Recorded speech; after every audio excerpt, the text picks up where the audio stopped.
The Tangent Egg podcast is aimed at a mature audience. It contains themes that are not appropriate for all listeners. It's important to note that we are not experts. We routinely have no idea what we're talking about and are just three idiots sitting around a table. Listener discretion is advised. Welcome to Tangent Egg podcast. I'm Seth, and as always with me are Swoosh and Jondo. Hi. Hello. And first up, because we usually get the really bad news stuff out of the way first, there's been some more layoffs. No. Although, they are probably the most understandable layoffs and kind of cordial result that I've seen in a while. That's a first. So, Digital Extremes laid off a bunch of people from their studio. Digital Extremes is most well known these days for having made Warframe, and they've teased their next project as Soulframe. They have recently decided they no longer want to be part of the publishing business, so they have decided to shutter their publishing arm. So, basically we have found the one thing that we know will make us money forever. We're staying with this. Yeah, pretty much. And being a publisher comes with whole piles of risk. You got to front up all the money. The product may not end up panning out. You know, and I think they've just realized that they're making more than enough with what they have, and no need to rock the boat. That's fair. What have they published? I'm trying to think of the games they've done. The big one, I can't remember what they all were, but the big one they did that was recent was Wayfinder, which was an MMO light that had an absolutely disastrous launch. Yeah. Because that was a Switch one, I think, as well. They No, it was on launched PC. Oh, it was too? Okay, cool. Yeah. I remember I had it on Switch, and it was fun, but I found out it by accident. Yeah. So I get the feeling that maybe some of this decision was based off of Wayfinder not doing very well. Yeah. But unlike most big companies, when they bug off a company, they didn't keep the IPs. They gave Wayfinder back to the original developer, so the original developer can keep working on and supporting the game. That's really Which awesome. is a really nice thing. Like, we don't see that normally. We're No. too jaded by EA. Yeah. It was like, no, we're taking this. This is ours. Like, we're never going to use it again. We're going to lock it away in a vault somewhere. But it's ours. It's just mean. Yeah. Yeah, pretty much. That should be the way it is. Like, the publisher Yeah. should just help publish the game, not keep the fucking IPs. So, Unfortunately, it's sort of the guarantee of it's the loan. yeah. We own your IP so long as we're bankrolling you. Yeah. Which is... I get to a point, but at the same time, there's no option to buy back your IP in most cases. It's like, Well, we've made back the amount of the loan. Can we have the IP back? Like, no, it's ours forever. Fuck you. Yeah. Like, I mean, I'd love to see more companies be like, you give us, $200,000 and we'll make you some game. And for the time that we haven't paid you back the $200,000, you own it. Yeah. But once we pay it back, we get the IP back. Yeah. yeah. And you work out like an interest amount, they want to make 10% on top or whatever the fuck it is, and just leave it at that. It's like, alright, cool, we've made back the money. That means we get the IP back. If you want to publish this again, awesome, you can give us more money and we'll do the same thing again. But it shouldn't be a matter of, no, it's ours forever. Like, no, it's... Yeah. It should that's also a big be... move. You're taking... there should also be a big thing of, okay, you're a publisher, you just publish the game. You don't have any say in how this fucking game is made and what goes into it.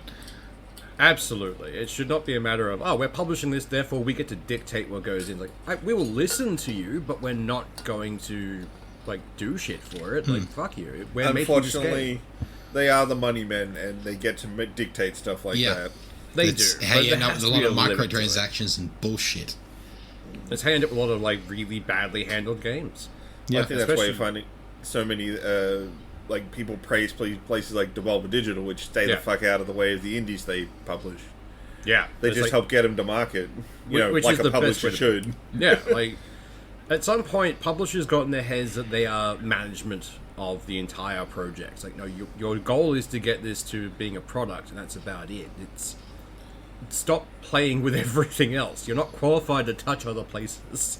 Really, the only two things and one of them kind of light, but really the only two things that publishers should really get to decide is how much money they give, Yeah, and a deadline. pretty much.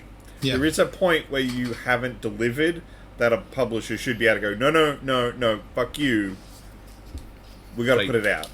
Yeah, you should have that in a contract along the lines of, like, look, you said you'd have it by this date. We've given you an extension of this time frame for X amount of interest, and work from that. But they're a bit too hands-on, or they're micromanaging everything within a games company. It's like, the games company doesn't belong to you in these cases. You are essentially hiring out.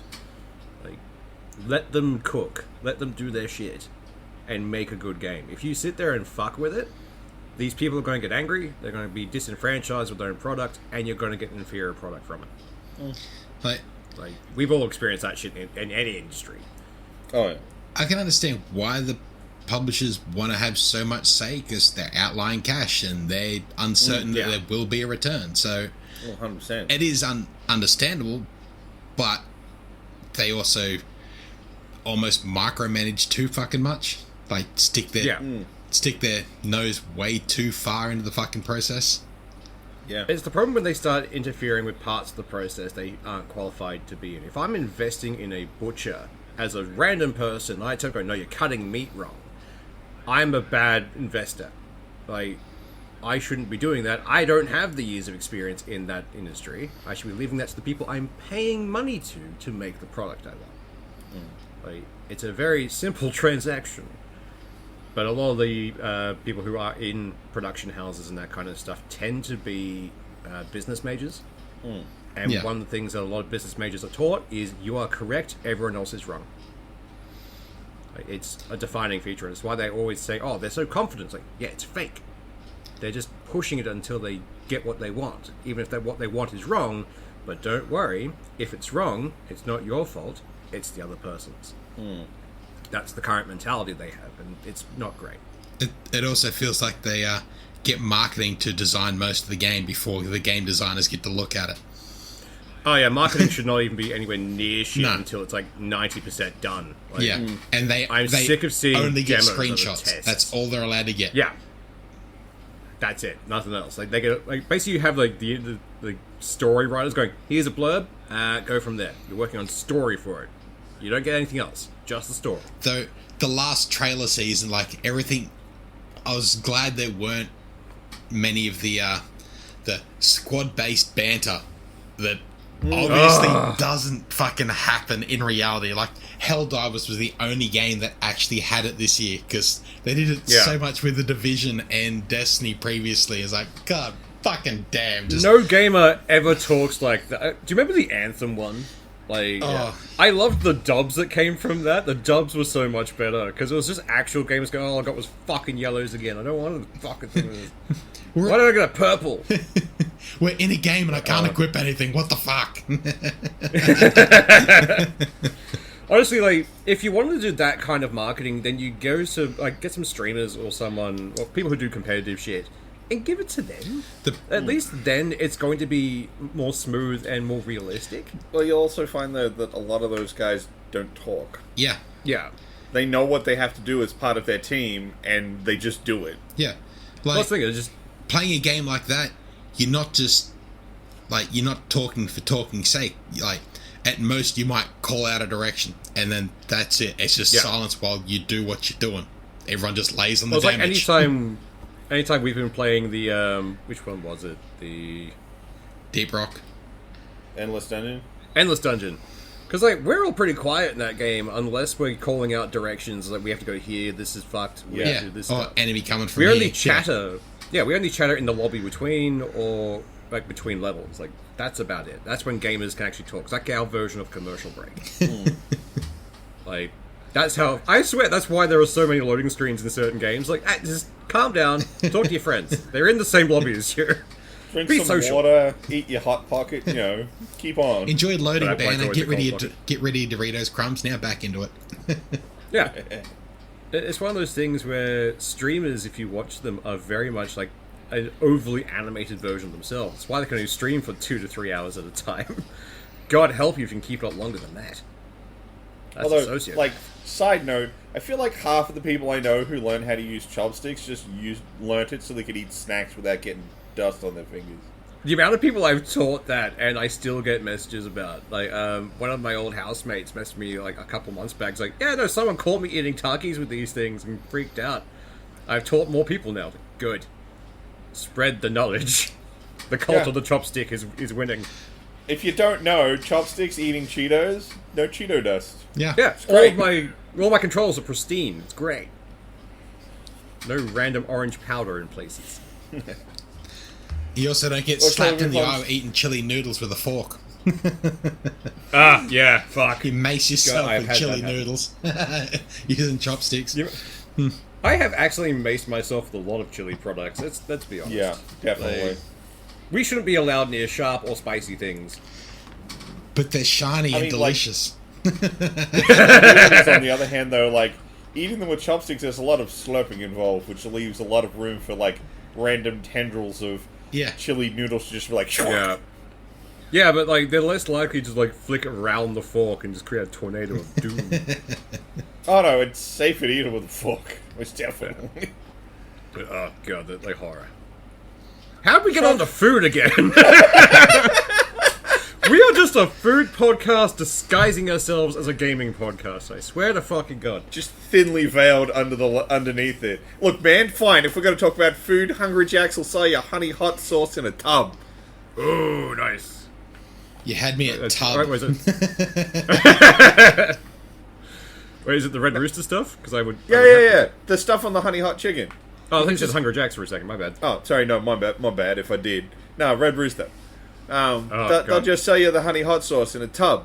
I was there getting some. I can't remember what I was ordering, and it came with sauce. I'm like, "What do you got?" And they're listing all the normal sauces, and then they said honey hot sauce. I'm like, "Yes, yes, give it to me." Poor teenager behind the till. Oh, I got this one. Give me the thing. Give me your bucket of honey hot sauce, and then just have it on toast in the morning. Just smear.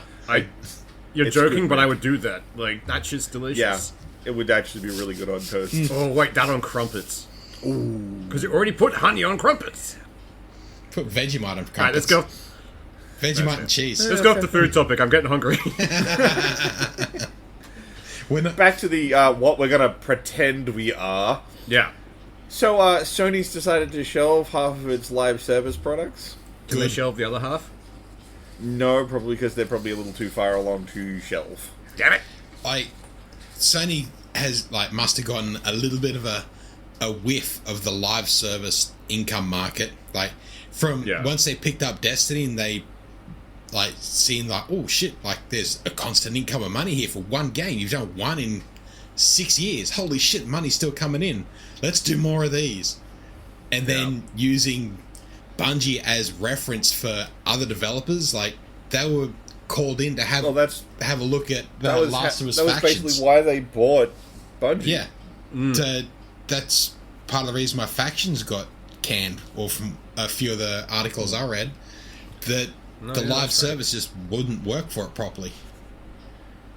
So, But it seems that they've, caught a whiff of what's actually going on, and everyone's been abandoning fucking live service titles. yeah, good. It's essentially the same thing that happened with NFTs for a bit. Remember all the games that coming out, we're going to make an NFT game, and then everything went to shit. It's like, oh, wait, fuck.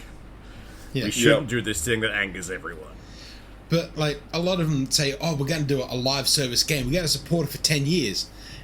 But then they actually have to support it for 10 years to Yeah. keep that income Yeah. coming, not just release a game and expect income for 10 years without doing shit. Well, I think But- a lot of them expect support to mean we kept the servers up. Yeah. That's their version. The servers are still running. It's like, yeah, but what about patches? What about new content? Yeah. What about DLC of some kind? Yeah, Come on, give us something some. to keep it interesting of why am I going to play this for 10 fucking years? Yeah, because Even then, most people don't play the same game for 10 years. yeah, No. unless it's a COD player. But even, Well, I mean, even they- COD, they only play for a year, but then they play the next COD. Yeah. That is true. So, okay, cool, you're going to support it for 10 years. I'm not going to be here for 10 years. No. Yeah, Hell, you'll be lucky if I'm still here in 6 months. Yeah. pretty much. I got hooked on the Division 2 pretty fucking hard. I played that for several years, and then they absolutely botched the fucking ending of that. And then they said, "Oh no, we're going to do another few seasons of that. We're going to continue service." And by that stage, I was just fucking done with At it. that point, it's like, you've botched the ending. Why would I stick around? Fuck all. Yeah, I think I could do an hour The only talk game on I've- how fucking bad that ending was, but just the thing is going on. I can't at poke seasons the and battle bear pass. now. Oh, yeah, that's fucking terrible. I'm not even going to fucking start. Any other Division players out there who played the Division 2 and got to the ending of that, I feel for you. I feel your pain.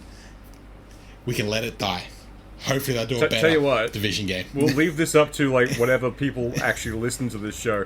If you want to hear John Doe rant about Division 2's ending, let us know on the Facebook and we'll fucking do it. We'll just poke him till he happens. I'd be keen for that. I'm not gonna lie, I'd be kind of keen to hear about it because, like, I don't know. I dropped off. Like, I played the first Division and was like, this is okay, but meh. Yeah. And then I had a bit of a go of Division 2, and it was like they did nothing between titles. But hang on, I can probably break it down within a couple of minutes. All right, let's do this. Without a lot of going into detail, but I'm probably going to end up going into it fucking anyway. The beginning of the Division 1, you go through the little fucking opening thing, you play your little tutorial bit. The very first character you fucking meet is Fei Lao, I believe, in the helicopter. Helicopters in the Division are cursed. If you're in a helicopter, it's going to crash, and then it'll be a gunfight. Yeah. Every fucking time. That It's character, like most war games. that character is your mentor. She's like the overbearing character. Says, we need to go here. Here's the whole fucking thing that's happening. Yeah. We need it directs you through the entire fucking thing. So she's a character from the first Division game and the second Division game. She's through the whole fucking thing. Yeah. So you go through the Division 2. She's still there. She's still mentoring you for the entire fucking thing. You go through the DLC. You find out at the end of the DLC that she's the big bad. Spoilers for anyone who hasn't played it. If you haven't played it by now, you're most likely not fucking going to. So I'm not going to worry about it. You find at the end of that she's actually a turncoat. And that she's the big bad behind the big bad you've been fighting for the entire fucking game. Yes. So then they start doing the seasons where you get 4 characters, you have to fight through a little thing, you get to fight one character, and they do another 3 weeks, you get to fight through and then fight another character until you can get to these bad guys. And you get to the end of it, finally you find Fei Lao, you can go through and fight. You're thinking, right, I've known this character from literally the first minute of the first Division game. This is like a big fucking thing. Yeah. For 2 massive games that I've dumped, like Division 2 I dumped close to 800 hours into. The Division 1 was over 1,000 hours. I fucking sunk myself into these games. I loved them. You get right through, you fight your way through a map that pretty much just, they reskinned a map from one of the first missions. Like, just dumped the same enemies, the same fucking thing. Got to the end of it. The fight is just spray and pray. There's no new mechanics, there's no nothing to it. It's just that she gets dumped into it, you dump rounds into her. You're expected, right, we'll get to the end, you won't quite get to kill her, you get a cutscene, you get a bit of story, a bit of conclusion. You chew through the health bar, the helicopter comes in and picks you up, that's it. She's just dead. She's just dead. Oh, You go back to your base thing, and they say, oh, there's this thing over here, it's being hit by generic bad guy number 3. That's it. Damn it. For a character that's built up across 2 entire games, what the fuck? Literally, Not even a death monologue? What the fuck? nothing. Absolutely nothing. Jesus. That is like, so lazy. like, what the fuck? Like, you've gone through this whole thing, you're expecting, oh my god, like, I'm at least going to get told a story. Like, why did she do this? Like, why did she kill she literally kills the fucking president. Like, he manages to survive his fucking plane crash. They find him, they take him, and then she manages to kill him. It's like, oh my god, like, there's so many fucking points here. Like, why did she do this? Come on, give me some story. Yeah. No. That is a dick move. It's so fucking unsatisfying that it made me, like, uninstall the game, like, immediately. That's fair. Like, Yeah. I was playing with a really good group of people that I enjoyed talking to, and it made me drop the entire thing. It was that bad of an experience for me. Ooh. Like, I still talk to them every now and again, but nothing like I used to, because god damn, it just... Wasn't there a Call of Duty that did the exact same kind of thing, but it was only across, like, one game, essentially? Where you go through it and your handler at the very end just shoots you in the back of the head when you're trying to... Oh, that was like the Modern Warfare. Call of Duty 2. Yeah. Yeah. Modern Warfare Warfare 2, 2 yeah. ends with the... Because I remember everyone the got really upset military about commander. that one as well, where it's like, what the fuck, man? Yeah. Like, there's no way around it. It's like, yeah, cool, you cleaned up my mess. Thank you, you're dead now. Yeah. It's like, what the fuck? Yeah. But that was supposed to be shocking. But Yeah. just back to Division 2 for a second. So they ended it there, and then that was it for content.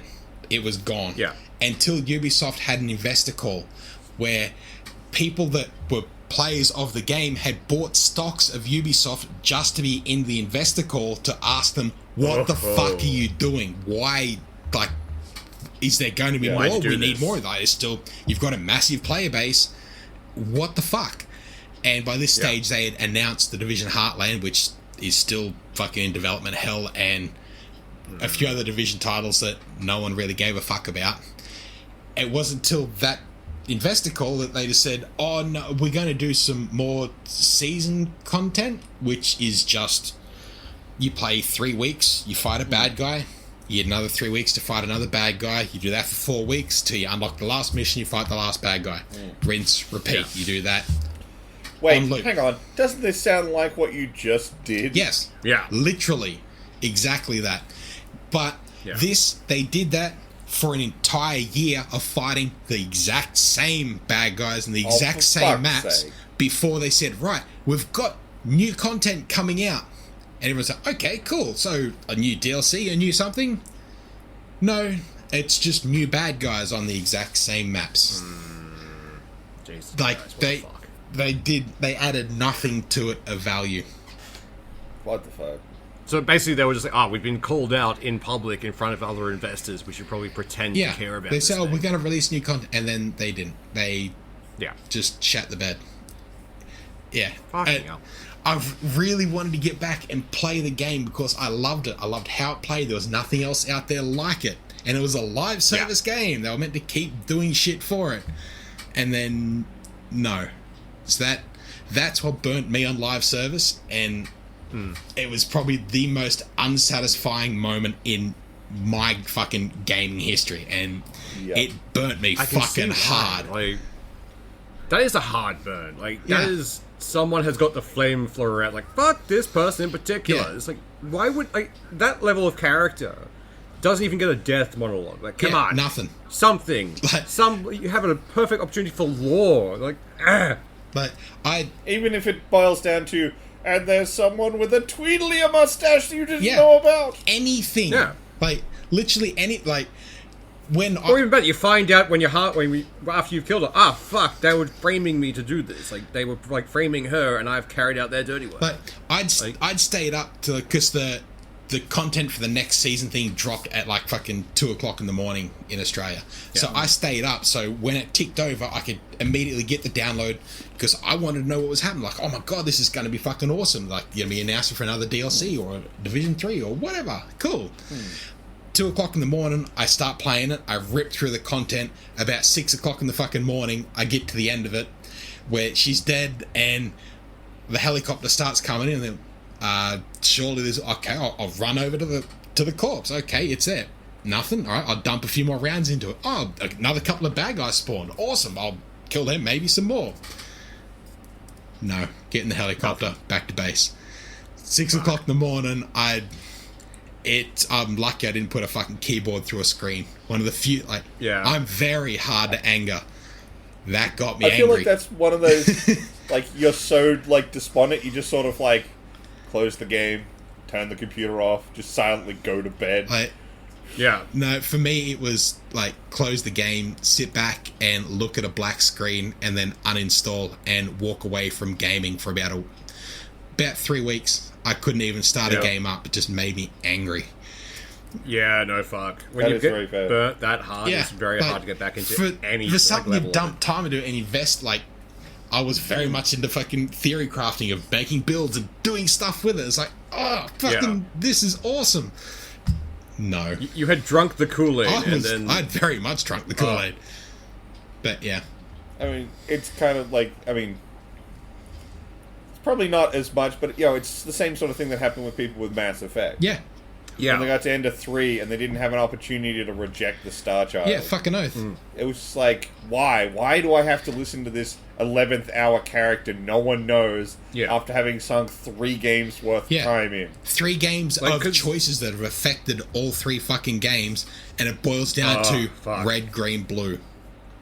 At the I same played time, through like from the first one through to the third one just so I could make the 2 races be friends again. The AI and the what were the the Geth and the Quarian. Yeah. Geth and the Quarians.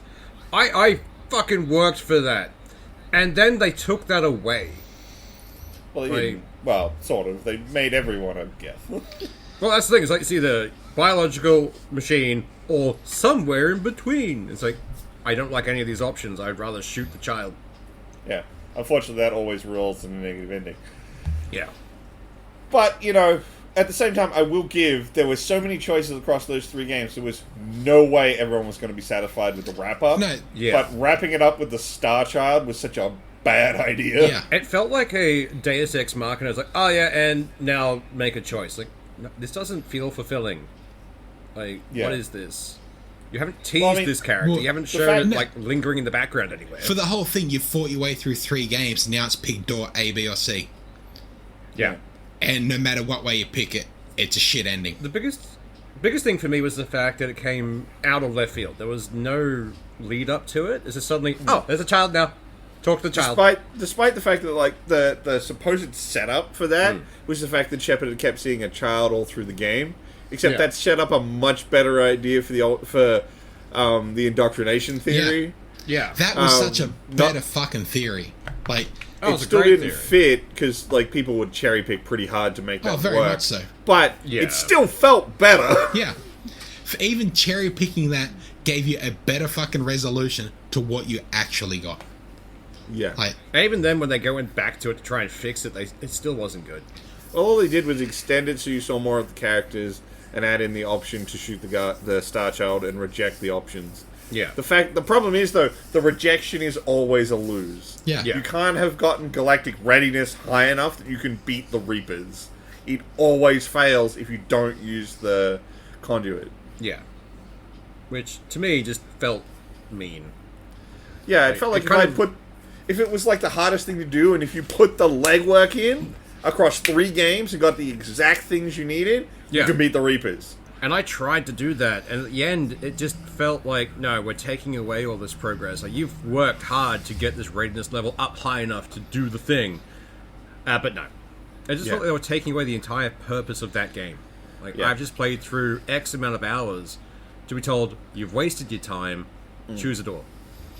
Look, as far as I understand it, the biggest problem with that ending wasn't necessarily what they did, not what the decisions they were asking you to make. It's that the decisions didn't feel like they reflected what you did. No. Yeah.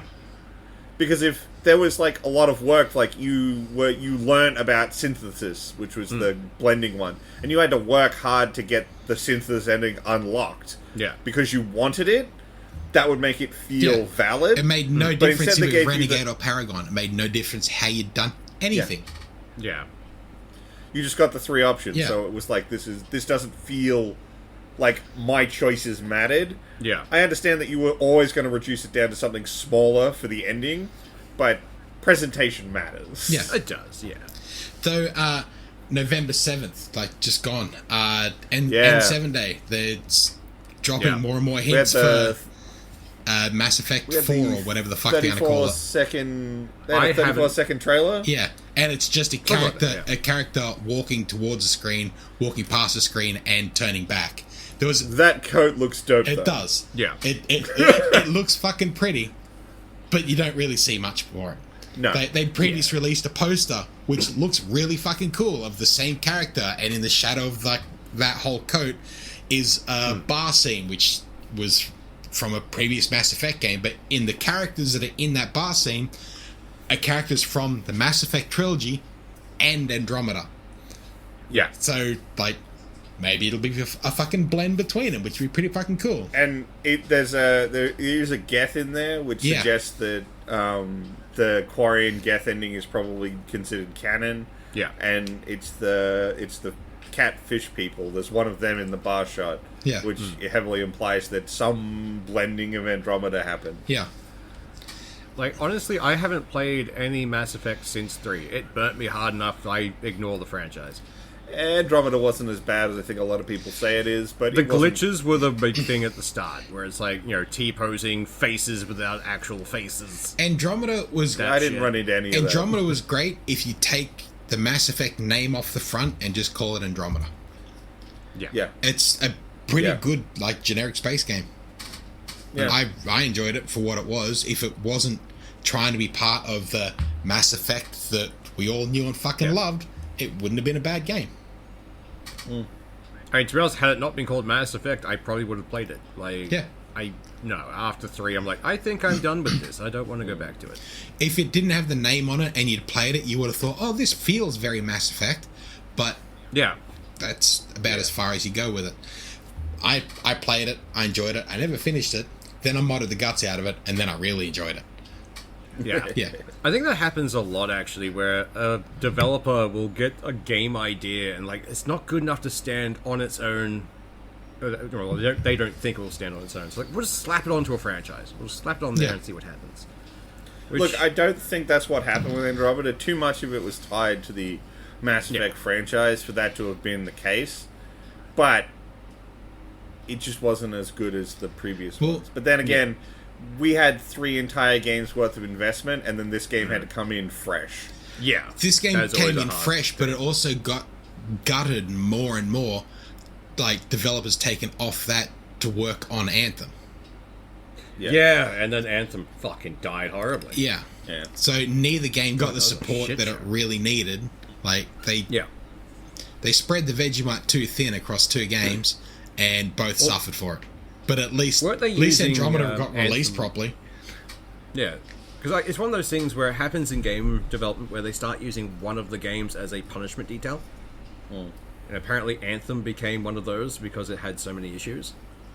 So it's like, if you fuck up, you go and work for Anthem. And that just guarantees Anthem's going to be shit. Oh, what is it? They got Shrek'd? Yeah. Except Shrek did well. Oh, Like, massively. yeah. Maybe that's what they're hoping. Like, if you put all the disenfranchised people into this project, we'll get a Shrek out of it. Like, nope, we just got a bunch of angry people. You also got Silent Hill from that same mentality as well. True.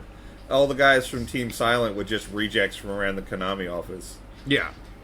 But it depends, So- because they were all probably the rejects who banded together in the office. But when Whereas it this is works, like it punishment fucking detail, don't we? works well.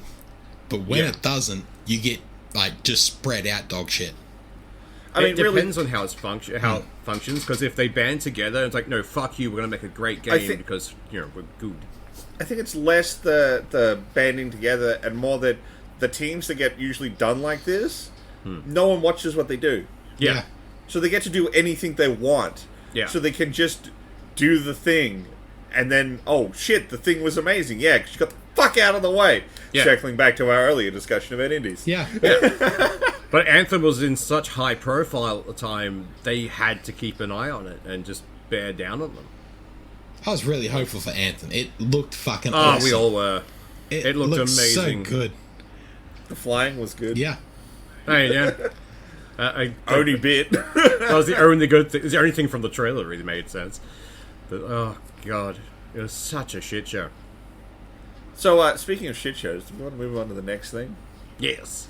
So, I'll freely admit this is kind of a developing story, but earlier this week, Carl Jobst and Some Ordinary Games uploaded at the same time on their own YouTube channels a quick breakdown on what's been happening with the completionist charity Open Hand Foundation. Because they were working together, weren't they?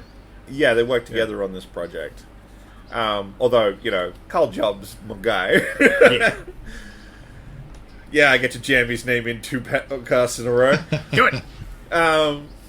So, apparently, Gerard is a CEO of a foundation that was started in honor of his mother that's supposed to collect funds and donate them to Alzheimer's organizations. Yeah. It's also a big part of his Indie Land indie Stream event thing. that he does every year. A lot of the money goes to this charity for the purpose of dispersal. Yeah, it turns out it's never gone. None of the money has left the account. Yeah. Ever. It's just been sitting. Just sitting there. I like There were some people, like there was a couple of articles popping saying he's stolen the money. He's like, no, he hasn't It stolen is the still money. there. It is all still there. Like they have taken some funds out for like essentially like background Operating fees and- costs. and that kind of stuff, but nothing major. There's still Yeah. like $600,000 in Yeah. there. And the way they were phrased, we need to find the right benefactor for it. We've got to find someone good to give it to. Like, you've had like 10 years, mate. Like, Yeah. if you can't How find hard are you someone by looking? then. Well, things like they Now- kept saying they were working with specific people, like specific things. It's like give it to them, do the thing. That's Who who was people. it? The University of California, San Francisco, and the Alzheimer's Association, Yeah, who they said they were working with. But they have donated none of the money to them. And the thing that's Yeah. kind of, like... A lot of this stuff was handled by Gerard's family. yeah, And there's a, like, with anyone, when you find something out that kind of sucks about them, you kind of want to hope they didn't know about it. yeah, Unfortunately, spoken in his own words, because Carl got an interview with him, Yeah. Gerard admitted finding out in 2021 that the money hadn't gone anywhere, and as of 2022, had started actively trying to sort it out. but he's still spruiked on the 2022 stream. No, on the 2023 stream. Oh, shit, He that's even worse. still spruiked the Open Hand charities. Charity, despite And- knowing full well and apparently actively Yeah. trying to get the money given to a charity. Still spruiked it.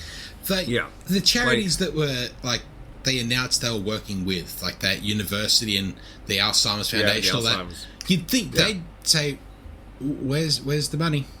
Like, come on." Yeah. Like, did they ever actually contact those charities to say, "Hey, look, we want to Look. work with you"?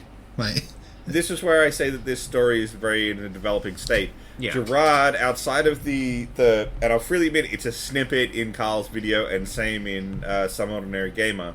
We don't have the full recording of the whole interview they had with him. Yeah, And we have no statement from Gerard yet. yeah, he's been radio silent. Yeah. understandably. So Yeah, until we get some more information, preferably directly from Gerard, we can't really make any final comment on this because the impacted party is not saying anything. I think that's what's making it worse, though, because everyone is waiting for him to come out and just say something. Just tell us what happened. And sure, it takes time to get all your ducks in a row, but you've had years to do this and sort out your response, but you never got round to it. For me, the biggest point is, A, that silence keeps going. He's hoping it'll go away. And the fact that he was more concerned with his reputation at one point. It's like, oh, how will this look when I just give the money now that's been found out? Like, well, why didn't you give the money earlier and just do it? Rip that Band-Aid I'll off. tell you how it looks. It looks like you did what you should have done. Yeah. Yeah, you got caught. But the longer you hold it, the less credit you get. Because then Absolutely. it feels like you're just holding it. Right. Until some period where you can just take it. At this But if you go, we donated all of it today, Yeah. Yeah, at this point, it could have been so much worse. If, like, Oh, yeah. suddenly he's bought a new house, he's driving a new car, and I don't know where the money went. It Yeah. could have been so much worse. At least the money is still in the account. You can still Yes. fix Yeah. this. You can just pick a fucking charity and say, "Hey, I've got an arseload of cash to throw at you. Here's a check." The weird thing was he was saying at one point on that, again, snippets, we don't have the full thing, but he was saying, we contacted someone and they said, if you're not giving 3 figures, if you're not giving 6 figures, it's not worth our time. It's like, bullshit. Any money you can give well, I mean, goes to it. okay, cool, you don't want to work with one of these big charities. Dude, there's plenty of research orgs that could Yeah. use that. Even 20K. Dude, that's like a fifth of most of their yearly operating budget. Yeah. Oh, fuck yeah. Like, it'd be great. Like, any amount, like 600k in anyone's hands would be a shit ton of money. That at least covers, like, a few doctors to do the research throughout the year and get everything sorted and maintain. Or even just covering a lot of costs for, the systems and everything else they have to pay for, licenses and that kind of stuff. Like, I mean, he I was discussing this with my housemate, and the way I broke it down was like, okay, $100. Okay, that's a bit too much of a drop in the bucket. It's probably not going to do that much. I'm not saying don't, but I could see how someone would be like, it's not enough. Yeah. $1,000. Okay, now we're talking about some solid cash. That could get something done. But that can it's get you still a box of small beakers. amount. They can get you something. Yeah. Yeah. We'll get you some shit. Fuck. Now you're doing a little support, but you're not really getting anything done. $10,000. Okay, now we're talking some serious money. This is getting a project off the ground. This is like the last bit of money we need to get something started. Might or be some pay an machines they intern. need, like replacements and stuff. Yeah. Yeah. 20,000, which is generally what they were pulling in per year. Dude, that's a fifth of most of these guys' operating budget. Yeah. If they're Yeah. lucky to be on 100,000 a year. Oh, absolutely. So, fuck off, 20,000 doesn't do anything. Yeah. You've got 600,000. Yeah.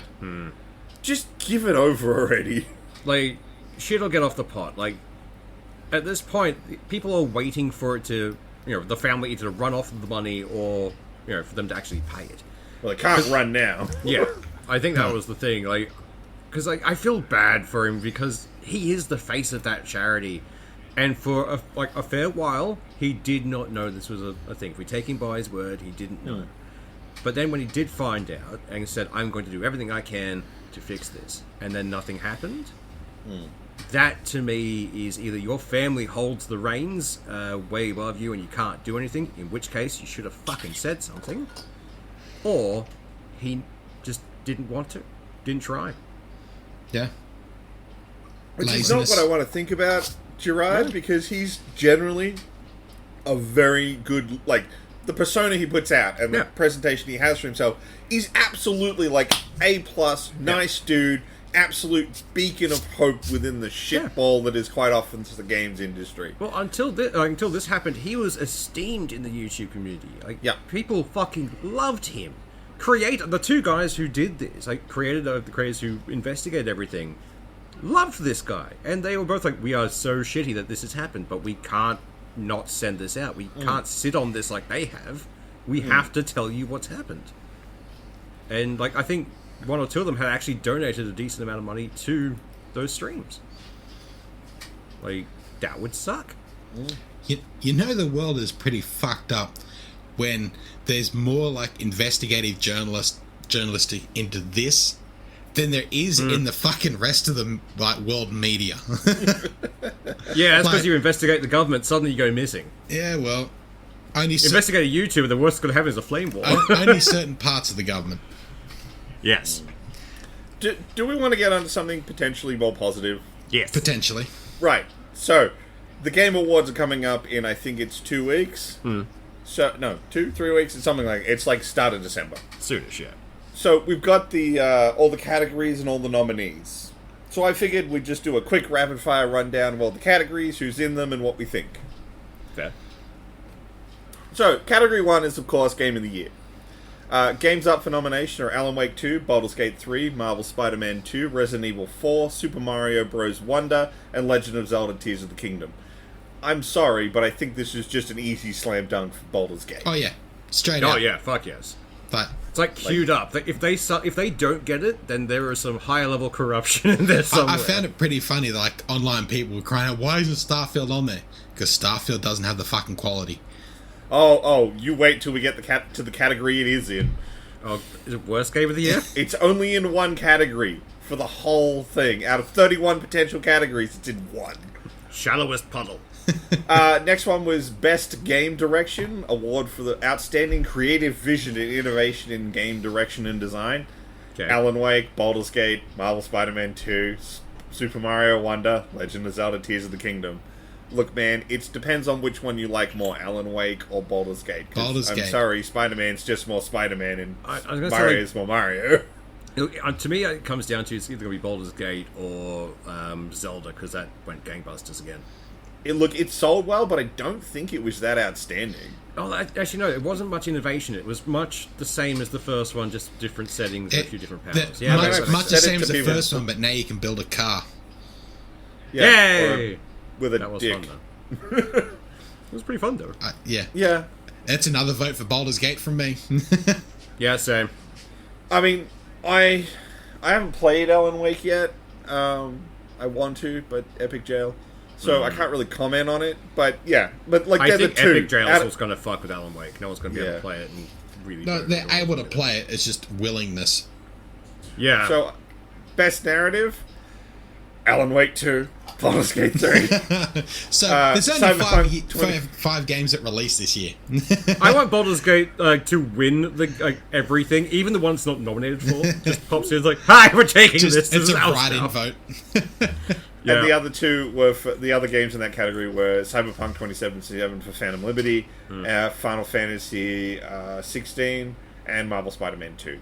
Look, again, apparently I've heard a lot of good buzz for Alan Wake 2, but I mean, come on, the level of mutability of the story of Baldur's Gate 3, Yeah. like that is just a next level Yeah. in storytelling.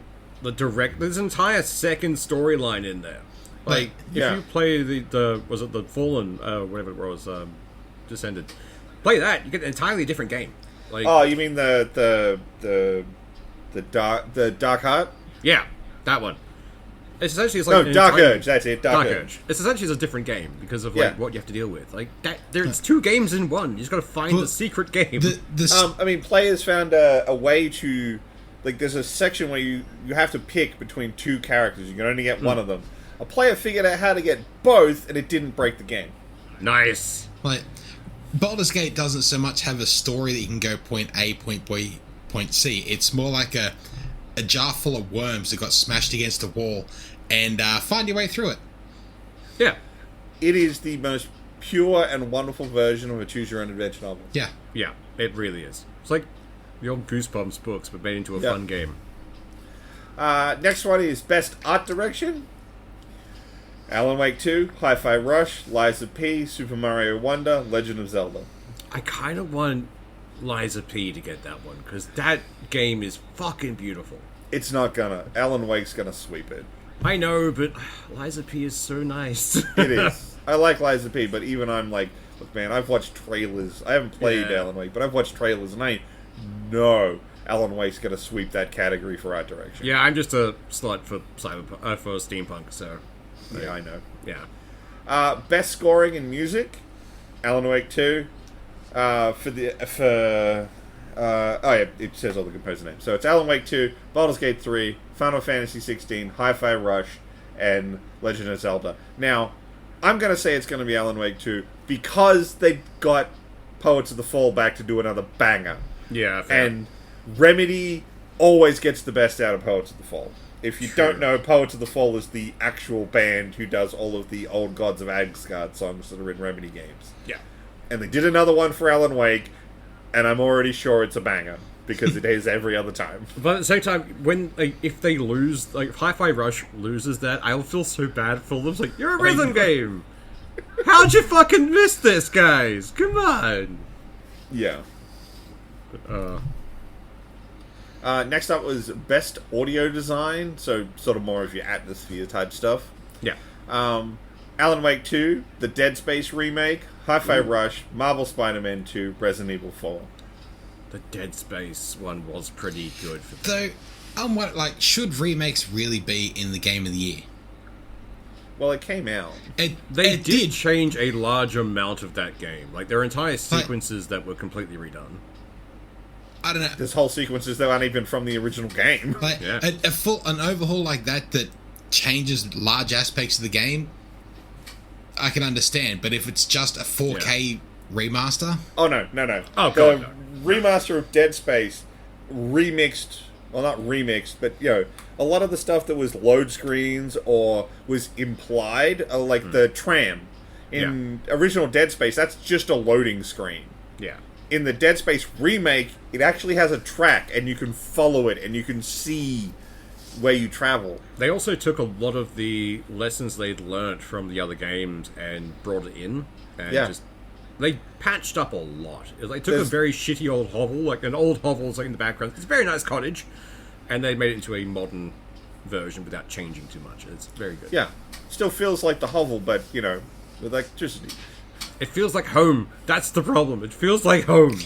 So, it much like Resident Evil 4, it's a stem to stern. We did shit to this. It's not just a 4K upscale. I can Otherwise, understand I'd that. be exactly there Yeah. with you. Yeah. 4-scale updates don't get to be No. in a game into this No, thing. not at all. It's probably going to be a fight between Dead Space and Alan Wake. Yeah. I'm assuming Dead Space will probably take that one, I think. Yeah. Next one's best performance for a voice actor Baldur's or Gate. motion capture, which is one of the main characters from Final Fantasy XVI. Cameron Morgan, the guy who played Cal Kestis in Star Wars, Jedi Survivor. Idris Elba for Cyberpunk Phantom Liberty. The female lead for Alan Wake 2. The guy who played Asterion in Baldur's Gate. And the main voice actor for Spider-Man in Spider-Man Marvel. For the motion Spider-Man capture 2. version. I was thinking like... No, it's voice actor. These are all voice actors. No one's a mocap artist. Yeah. I'm surprised the narrator from Baldur's Gate didn't get mentioned in there. She did some awesome stuff. I know, right? But they went with Asterion. But like, Why? I hate Asterion. I kill him every chance I can. I don't much care for him. I I don't know As why far- the entire internet thirsts for him. know there was a lot of As far shit as I'm about Cal concerned- Kestis, but I like that game. But I like him as a character. Yeah. And Yeah. He's a good I think character. he I did quite like him. really well in that game. So, yeah. Yeah. I kind of Look, hope he gets it. That'd be good. I'm pretty sure it's going to be mostly between Jedi Survivor and Cyberpunk, because Idris Elba did a good job. Yeah. That's fair. Next one was innovation in accessibility, which I don't know enough about these games to really have a huge opinion on. Yeah. But, it's for all the, colorblind features and assistance and all that kind of stuff. At which point you've got Diablo 4, Forza Motorsports, Hi-Fi Rush, Marvel Spider-Man 2, Mortal Kombat 1, and Street Fighter 6. It's probably going to be Street Fighter 6. Probably. They had a pretty big selection of things you could mess with, didn't they? Yeah, Settings, and that kind of stuff. but Yeah. I could also see it, I haven't played it again. Could be Marvel Spider-Man, because a lot of those Sony games have been coming with a lot of colorblind Yeah. and assistance features baked into them. So it could be that, but I don't have a lot of visual or I dexterity think it problems, could go so I don't look for towards those features. Spider-Man because recently PlayStation announced that accessibility controller. Yeah, and it'll true. have features developed specifically for that. So Yeah. you can pretty I much always map a want- button onto anything. I just don't Yeah. want Diablo to get anything. No.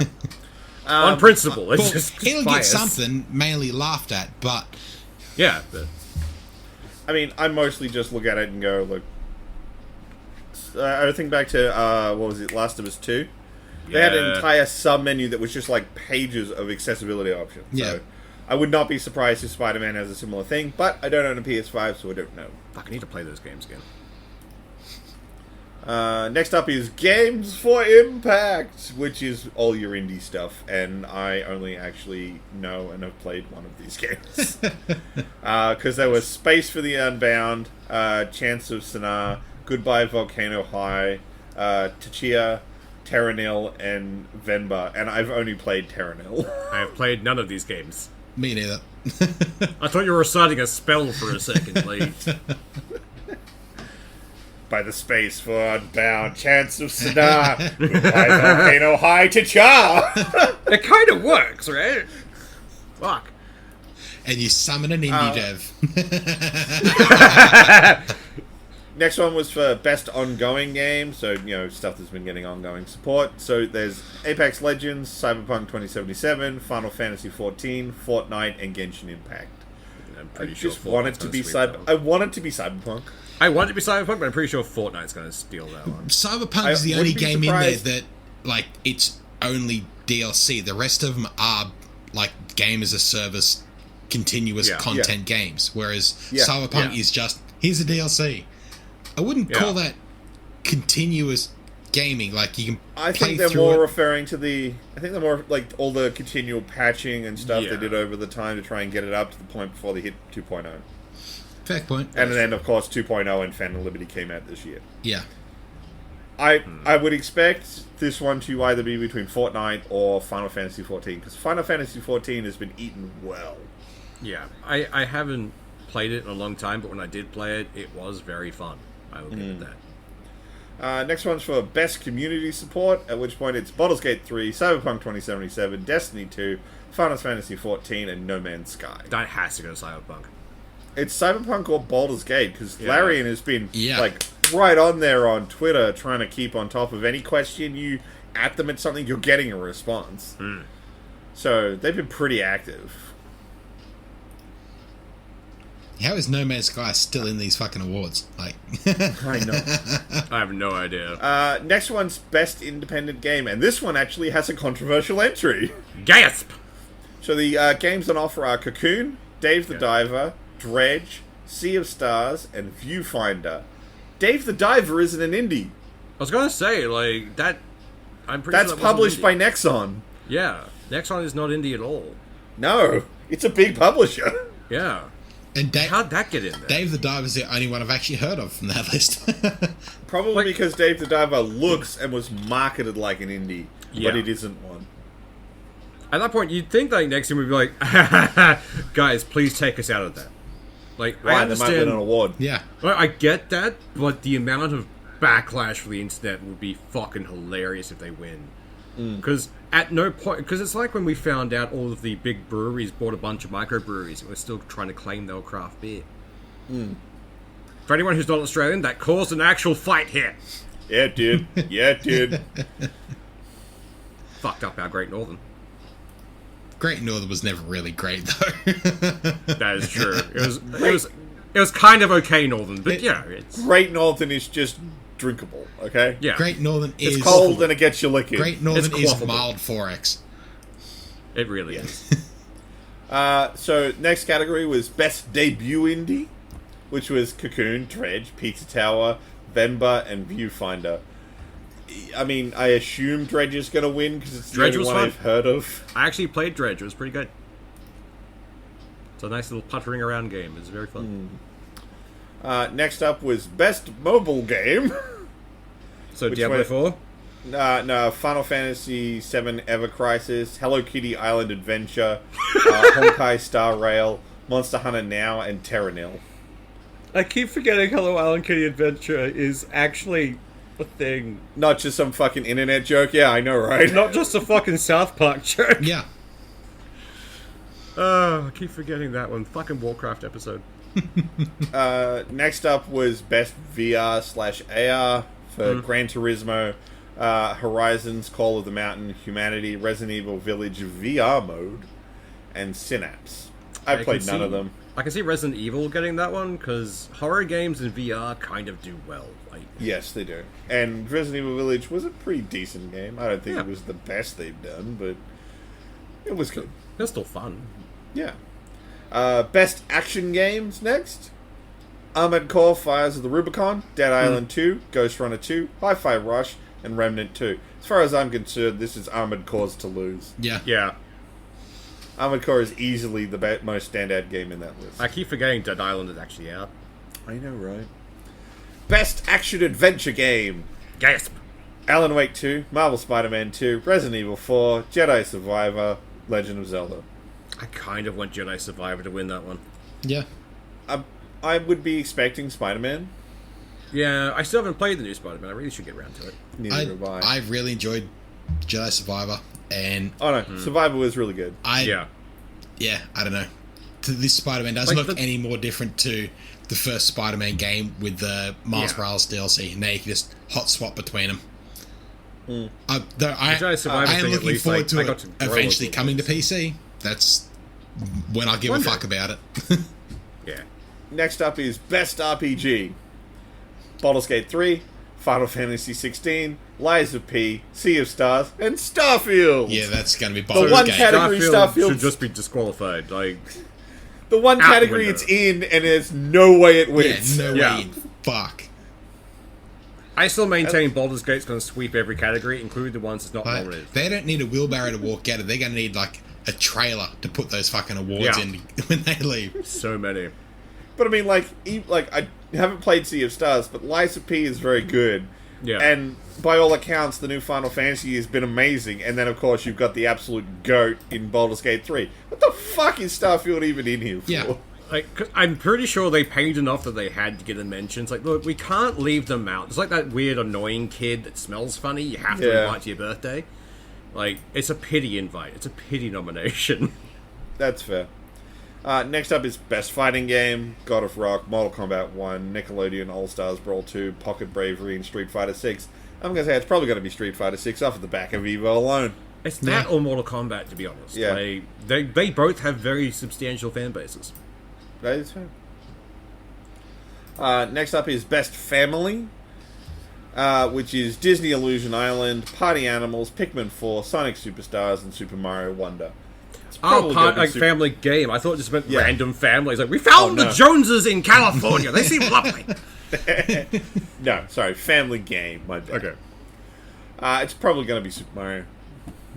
Although now I'm kind of hoping they've just kidnapped 5 random families from around the world. It's like, what about these ones? Do you like them? One family gets to go home, the other 4 do not. The other 4 become EA slaves. Yeah, EA interns. I'd be happy as fuck if Pikmin won it, just because, like, That'd be great. I enjoyed that'd be Pikmin, cool. but it still feels like an obscure title. I don't know why, but it does. This next category, I'm a bit... I don't think they had any idea where they wanted to put these games. They just sort of lumped them all into one. Because it's Best Sim/Strategy Game. And it's Advance Wars 1 and 2, Reboot Camp, City Skylines 2, Company of Heroes 3, Fire Emblem Engage, and Pikmin 4. None of those games feel like they should be in the same category. No, that's just like, here's some games and let's just throw a title at them. Honestly, they should have just called it MISC. And now, 'Cause- the MISC category. Well, because, like, Advance Wars and Fire Emblem are both, Turn-based XCOM strategy. style games. Yeah. City Skylines an actual sim. Company of Heroes is an RTS, and Pikmin's whatever the fuck you want to class Pikmin as. Though, None of them belong in one though category. it would be pretty awesome if you could go through and build a city in City Skylines, and then you have to defend it. That'd be fun, actually. I'd be okay with that. But There's that's gotta be a mod not- for that No, somewhere. like just No, merge the two there games isn't, together. because the mechanics don't No, exist. they don't. It's just a city mod. It's a sim game. But I want it. Next one is Best Sports/Racing, which is esports, EA Sports, FC24, F123, Forza Motorsports, The Crew Motorfest, and Hot Wheels Unleashed 2 Turbocharged. And god damn it, if I don't want people to make it Hot Wheels. I mean, Hot Wheels is the only thing I care about in that list, let's be honest. I would Yeah. love it that all these companies that have spent billions of dollars getting all these high-def scans of Yeah. cars and paying all the manufacturers lose to fucking Hot Wheels. It'd be crazy. It'd make the car go vroom. Great, I'd love it. Next one is Best Multiplayer, which is Baldur's Gate 3, Diablo, Party Animals, Street Fighter 6, and Mario Wonder. Probably going to be Street Fighter, but I have this Definitely. horrible feeling it's going to be Diablo. Yeah. Baldur's Gate again. Lovely. Next up is Best Adaptation. This is actually for TV shows and movies. Which is Castlevania Nocturne, Gran Turismo, Last of Us, Super Mario Bros. Movie, and Twisted Metal. Last of Us. It's Last of Us is to lose. Yeah. Not even a fucking question. That's going to Baldur's Gate or Last of Us. Either way. Next up is Most Anticipated Game, and they don't even have my most anticipated games on here. Which is Final Fantasy VII Rebirth, Hades 2, Like a Dragon Infinite Wealth, Star Wars Outlaws, and Tekken 8. I mean, Star Wars Outlaw. Of those games, Star Wars Outlaws. I mean, Of we've all- said it of those- before, we'll say it again. That droid fucks. it does.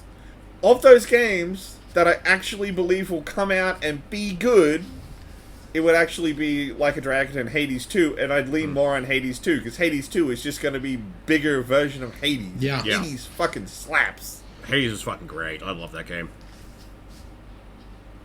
Next one, look, I don't even understand why this fucking category exists. Best Content Creator of the Year, which is for basically YouTubers and streamers, and it's Iron Mouse, People Make Games, Quackity, Spreen, and Sephiric. I know none and- of those names. It just People Make Games did a really good documentary breaking down why Roblox is terrible. Oh yeah, Fair. Roblox is fucking gaming cancer. But Yeah, like that list sounded like you just had a stroke. I know, right? yeah, it's very strange. It wasn't even summoning a demon like the last I time. know you didn't even Yeah. get a mini indie dev out of it. Shit. Yeah. No, instead you got EA running at you with a subpoena. Next one was Best Esports Game, which was Counter-Strike 2, Dota 2, League of Legends, PUBG Mobile, and Valorant. Look, man, look, Counter-Strike is the eternal GOAT, but it's Yeah. probably going to be like League of Legends or something. I don't really care. I hope Counter-Strike. At least, like, my child would be happy.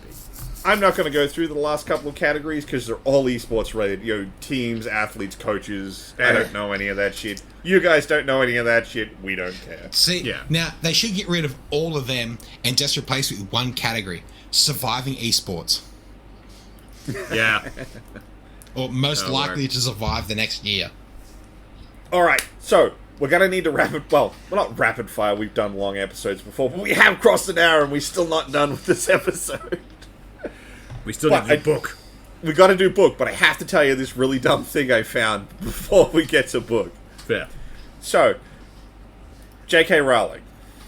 She's not dead yet. This is fucking mint.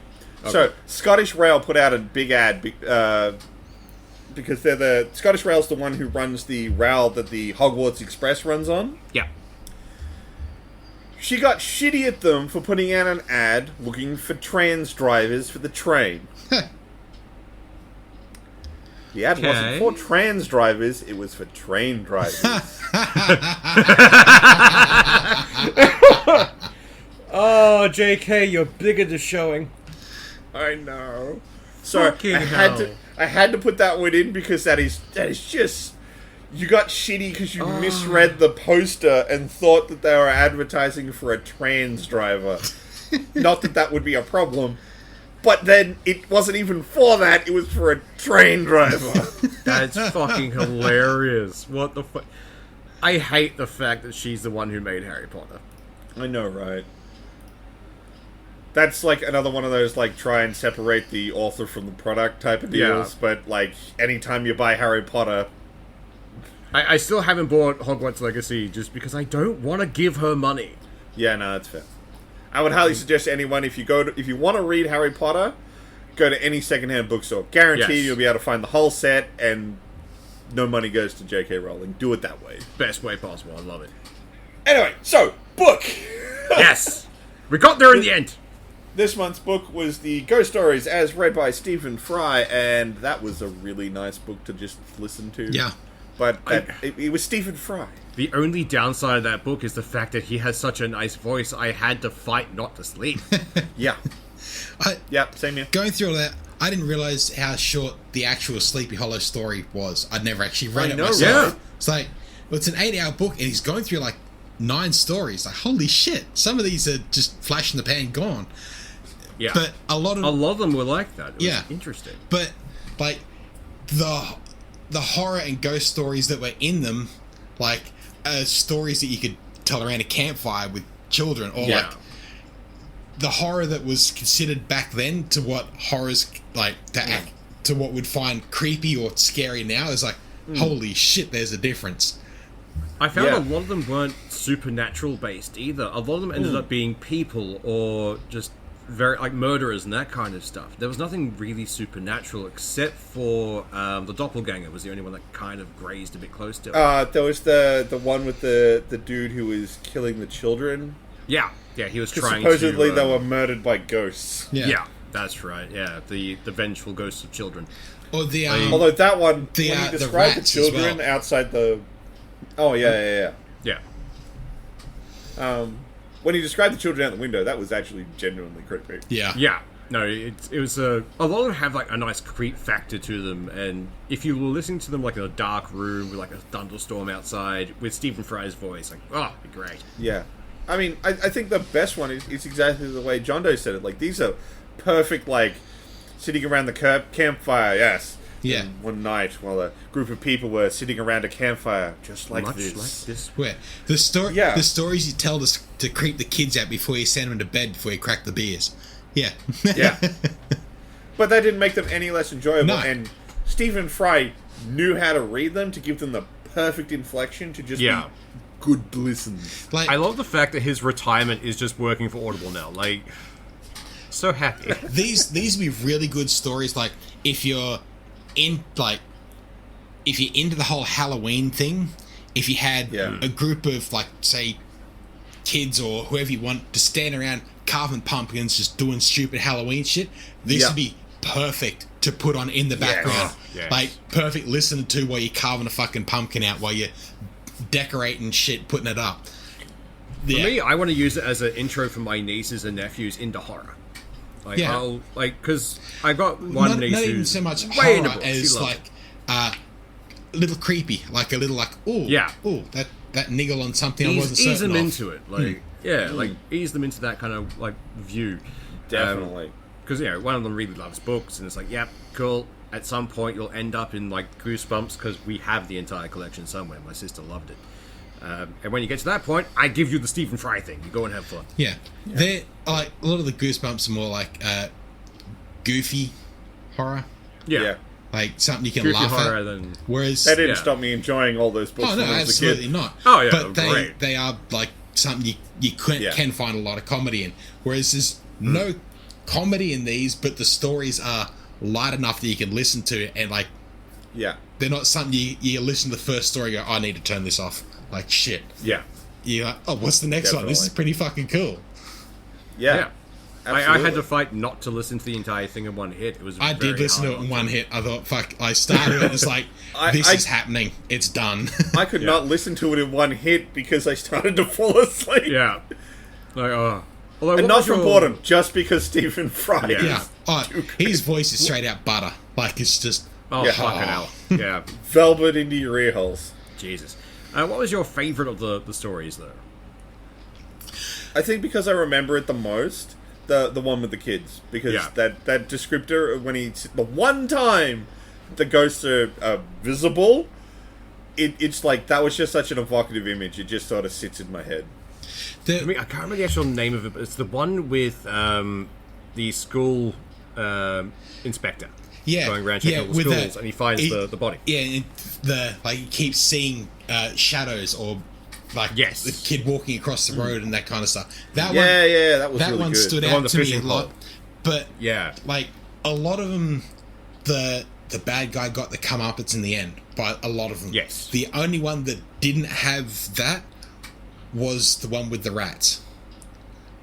Yeah. You go through that whole thing, and when the villagers finally turn up, they just find the body swinging, and everything else is back to normal. Not the Yeah. not everything else That that one- had happened. That one sort of stuck with me a little bit because that was one that sort of stuck like felt a little more creepy. It's like, oh fuck, like there is Yeah. no redemption for this place. It needs to be burnt the fuck down and be done with. Yep. Yeah. Whereas the others are like, by the time you got to the end of it, it's like, well, there's been either a redemption or a finality point. Yeah. Yeah. The other one that stuck out to me was the door that wouldn't close. That one was one pretty cool. I liked that one because it was written in such a way that it kept me going. It was like, fuck, I want to know what this is. Is it a person? Is it actually a ghost? What is happening? And Yeah. I really enjoyed that one. It just the whole thought that like for something to be haunted, it doesn't need to be like that absolute horror terror. It's just like you can't keep this door closed. Even to the point where he chocks and he goes, "Well, now I'm keeping you open," and that's when it slammed itself closed. Like that's when it closed, and then it was open again. It's like, Yeah. but yeah, I mean, I gotta say, like, a little bit of it was just, like, really cool, actually. Like, I've never read Sleepy Hollow. no, Yeah. but that was really neither. fucking cool. But I've seen a lot of things riff it. yeah, So it was kind of actually cool to go back and actually read Sleepy Hollow. yeah, Absolutely. yeah, and I it's kind so of much want shorter Stephen than I Fry to thought do it more would be. classics. Yeah. Yeah. Like, honestly, if I could get the entire Sherlock Holmes series read by Stephen Fry, I would buy that now. Oh, that would be amazing. It'd be fucking great. Hound of the Baskervilles, done by Stephen Fry, would be fucking mint. So I think we all enjoyed Stephen Fry, but I do believe John Doe has next month's book. Yeah. I do. And this one can be found on Audible Plus, and it's not just one book, it's 4 books, but 4 books altogether is about the same length as one book that we'd normally listen to. And Yeah. it's the Murderbot Diaries, which is just a fun name for one, but Yeah. Yeah. yeah, the entire thing with it is fun. And I will admit I have read the Murderbot Diaries. It's mint. Like, the main character is really good. The way it's being written is fantastic. It's a great series. I can't say enough good things outside of the fact that Book 7 isn't on Audible. Yeah. So if you do continue beyond this point, you'll need to search elsewhere for Book 7. But first 4 books are all on Audible Plus if you do want to listen to it. Yep. But a quick rundown of the blurb or the publisher summary. The first book is called All Systems Red. The 10th first science fiction adventure novella in Martha Wells' series, The Murderbot Diaries. For fans of Westworld, Ex Machina, there's a few other fucking series I got listed there. All Systems Red tackles questions of ethics of sentient robots. The main character is a deadly security droid that has bucked its restrictive programming and is balanced between contemplative self-discovery and an idle instinct to kill all humans. In a corporate-dominated spacefaring future, planetary missions must be approved and supplied by the company. Exploratory teams are accompanied by company-supplied security androids for their own safety. But in a society where contracts are awarded to the lowest bidder, safety isn't a primary concern. On a distant planet, a team of scientists are conducting surface tests shadowed by their company-supplied droid, a self-aware sec unit that has hacked its own governor module and refers to itself, but never out loud, as Murderbot. Scornful of humans, all it really wants to do is be left alone long enough to figure out who it is and watch its shows. But when a neighbouring mission goes dark, all the scientists and the Murderbot get to the truth. It's fun. Sounds like fun. I love it. Like, he's like one of the big gimmicks of the character is like he downloads TV shows to his hard drive, and anytime like there's like bits where he points out that he's like, I was idle for 8.6 seconds, so I watched some TV. Yeah, nice. It sounds like fun. When he hacks his really governor good. drive, he overwrites the programming of it by uploading all of his hard drive. That's where he saves all of his shit into his governor module. Nice. So from what you've said, it sounds very Bobbyverse for me, and I'm going to enjoy it. It is a little that. like Bobbyverse is very split characters. Yeah. But this is, I really enjoyed A this. singular character. Yeah. A good reference point, I would say, actually, would be Bender if he was serious. Yeah. Ah, fair. That worked. I like it. Because, Bender has his, like, destroy all human side. Yeah. But instead of it being, like, party animal, it's like, no, can the fucking humans just shut up and do what I tell them? Yeah. But Siri, Okay, in as much yeah. as it's capable, but also it doesn't want to do anything. It just wants to be left the fuck alone to watch its shows and find something to do. But shit keeps happening and everything's in the fucking way. I love We that, can all deal with that. We all sympathize there. Yeah, pretty much. So, yeah, great series. I'm looking forward to hearing what you guys think about it. I don't want to say too much. But it's good. It's a good series of books. And having those first 4 be free and very bite-sized, so you can, like a plane flight length. Yeah. It's going to be good. Wonderful. Keen. All right, we are well out past an hour, so I think we need to wrap this one up. Yep. Y'all have a good one. Bye. See ya.